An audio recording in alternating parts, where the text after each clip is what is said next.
Hello, this is Chetan Narula reporting for Cricket World once again from the Firozshah Kotla in Delhi, the venue of the first semi-final, that is New Zealand versus England. Look, you can look behind me. The preparations for the match have already been completed. Perhaps the final preparations at the square, the pitch being prepared for a double header, the women's semi-final as well as the men's semi-final. We'll be talking about obviously the men's semi-final, that's New Zealand versus England. New Zealand finishing top of Group 2 in the Super 10 stage.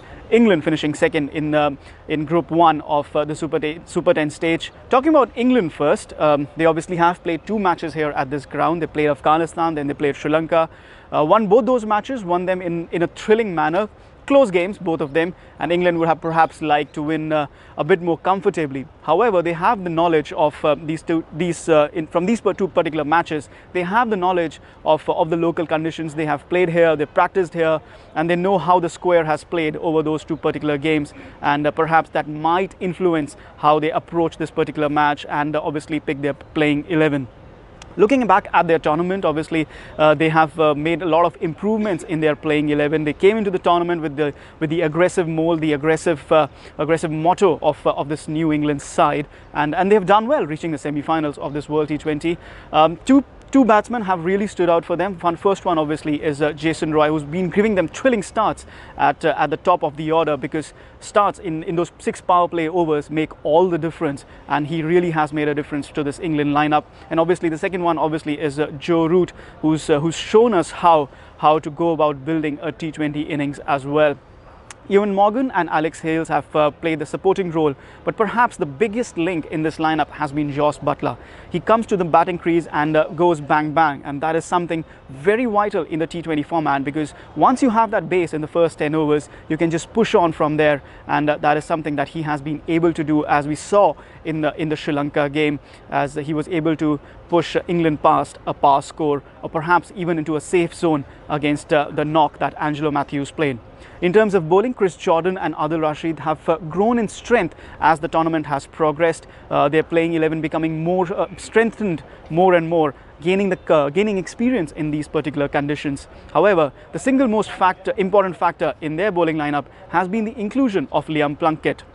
Reece Topley was proving to be a bit more expensive at the start of the power plays, and he was not an able partner for David Willey in those particular power plays. But since Liam Plunkett has come in, there's a bit more stability in those power plays, and the economy rate has also come down a bit more stability for England with the new ball, which allows somebody like a Chris Jordan and Adil Rashid, even Moeen Ali, to impress in the middle overs. Obviously, like I said, 2 close wins for England at this particular ground. They would perhaps want a third win and perhaps a bit more comfortable. However, their task is not made easy, because they face perhaps the most impressive side in this World T20 yet, and that is New Zealand, winning 4 out of 4 matches in the Super 10 stage in a group of death, which also saw Pakistan, Australia, India and Bangladesh. New Zealand, like I said, have been the most impressive side in this World T20. Martin Guptill has impressed with his runs at the top of the order, and he's been supported by Kane Williamson and Ross Taylor, with Colin Munro given the license to come in at number 3 and just spank boundaries. Then you have Grant Elliott, Corey Anderson and Luke Ronchi, who bring up the lower order and provide that final push in the death overs, with Mitchell Santner also throwing his bat around. So this is a batting lineup that goes a bit deep into its playing 11, and that is a particular strength for them. Mitchell Santner obviously also has the 9 wickets that he's picked up in this particular tournament so far, and that is obviously very impressive, considering that he's played in this tournament, played in these conditions, in fact in the subcontinent for the first time, and he's picked up where his mentor and role model Daniel Vittori left off. We'll also talk about the other elements of the Kiwi bowling lineup. Obviously, they have read the conditions well. They have played spinners, Nathan McCallum in the first match at Nagpur, and then they have invested heavily in Ish Sodhi as well, who's been very, very impressive in the middle overs. And the biggest talking point, obviously, is that they have they have not picked Tim Bolt and Tim Southee and Trent Bolt in their playing 11, which has been a huge talking point throughout this tournament. But again, New Zealand have played horses for courses, and it has really worked for them with 4 wins out of 4.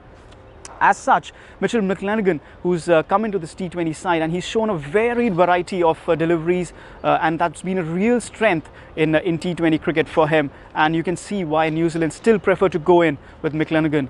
This pitch, well, it's the typical Kotla pitch is keeps a low bounce, and there's a bit of turn in there. So maybe New Zealand will try and play the same combination again. But again, their strength in this particular tournament has been preparation, judging the conditions well, and that has been the key for their success so far.